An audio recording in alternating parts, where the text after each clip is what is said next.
Hello, hello, Olivia. Can you please introduce yourself and tell me a little bit about yourself from a personal and professional point of view? Absolutely. Hello as well. So I'd say starting professionally would be a good place to go. Mm. In my career, I never really intended to work in business.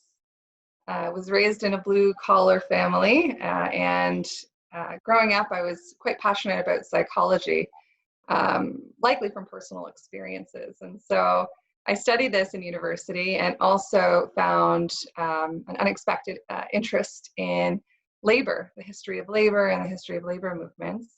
And so, with the understanding and sort of interest in the impact that our work lives have on our overall well-being, mental and physical well-being, I decided to enter the space, use those two areas of study and enter the space of human resources. And so I've been working now in people and culture and human resources for the last 10 years and really like to focus my time on developing cultures and building organizational infrastructure that supports a human experience that is a little more intimate and connecting for individuals in the workplace. Personally, though, I love new experiences. I think that it's a really important part of my development, and really seek to explore new topics. And I also really enjoy the outdoors. Being active and being outside really keeps me sharp, and it also keeps me feeling quite connected, spending time in nature. That's awesome. Thank you so much for sharing that. When we look at Ellie's Place specifically, what motivates you to volunteer with us? Well, like many others, I think I've personally witnessed how mental illness can ripple through families and through communities. And I believe in the model Ellie's Place and sort of this multiplier factor that its effects will have not only on the families and those that are directly impacted um, by mental illness, which of course is the primary leading indicator, but also by the greater impacts on our economy, and on our communities in which we live in. So, the model that Ellie's Place brings to the Canadian healthcare system is one that's quite progressive. And I think it becomes the responsibility of those in the community to recognize its value and to become advocates for this approach to kind of healing. So, yeah. I love that. When we look at your experiences within human resources, so keeping that in mind, what would you like to add to the conversation around mental health? Well, in my experience working in human resources, we often find there's a lot of challenge in aligning folks when it's difficult for us to understand something, to predict something, and to control it. And mental illness and mental health is a topic that I think is one that's very difficult for us because it's difficult for us to predict the outcome. Should we ever find ourselves in a situation where mental illness is impacting our lives? And a lot of us, some of us might respond by avoiding the topic altogether, avoiding the conversation altogether. And I think that one of the foundations in finding comfort is familiarity.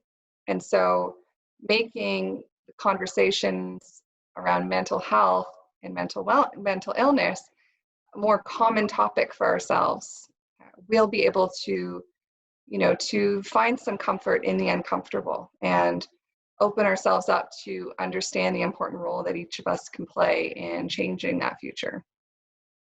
Find some comfort in the uncomfortable. I like that. I'm going to remember that. What does our Ellie's Place tagline mean to you, where recovery grows? Well, I see recovery as a process where a person looks toward having a satisfying and fulfilling life in whatever way that means for them. And in today's world, I think that can be really difficult with the number of daily distractions and all the noise and a culture that kind of detaches us from ourselves.